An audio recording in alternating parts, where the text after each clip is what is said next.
Lewandowski ရဲ့စံချိန်ကိုကြော်ဖြတ်ဖို့အရှိန်ယူနေတဲ့ Harry Kane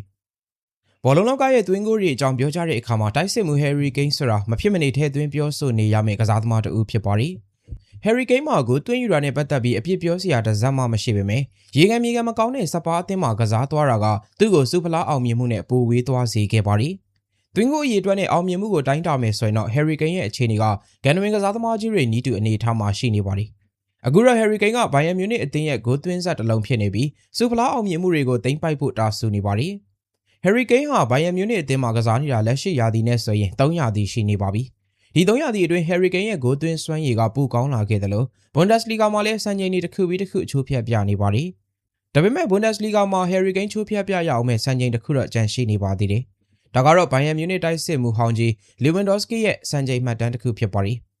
Lewandowski ဟာ2020-2021 ရာသီက Bundesliga ပြိုင်ပွဲမှာ40ဂိုးအထိသွင်းယူပြီးဘယ်သူမှမချိုးဖျက်နိုင်အောင်စံချိန်မှတ်တမ်းကောင်းတစ်ခုကိုတင်ထားတာဖြစ်ပါတယ်။ဒီရာသီမှာဂိုးသွင်းကောင်းနေတဲ့ Harry Kane ထွက်တော့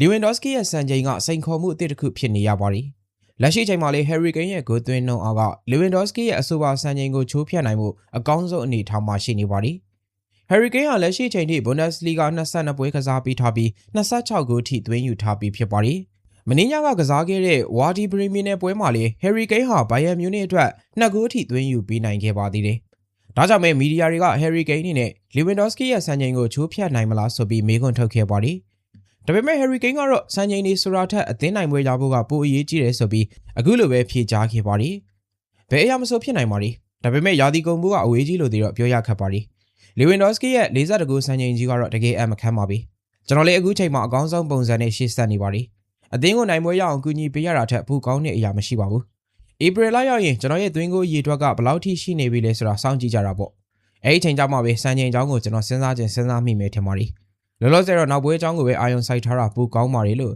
Harry Kane ကပညာသားပါနဲ့မီဒီယာတွေကိုအဖြေပေးသွားခဲ့တာပဲဖြစ်ပါတယ်။ Harry Kane ရဲ့အဖြေကိုတိတ်ပြီးသဘောမကျဖြစ်နေတာကတော့ Bayern Munich အသင်းရဲ့ပဲကိုင်ရှင် Company ပါပဲ။နီးပြ Company ဟာ Harry Kane အနေနဲ့တဦးချင်းစုတစိတ်တွေထက်အသင်းလိုက်အောင်မြင်မှုကိုသာဦးစားပေးတင်တယ်လို့ယုံကြည်နေပါတယ်။ဒီအကြောင်းနဲ့ပတ်သက်ပြီး Company က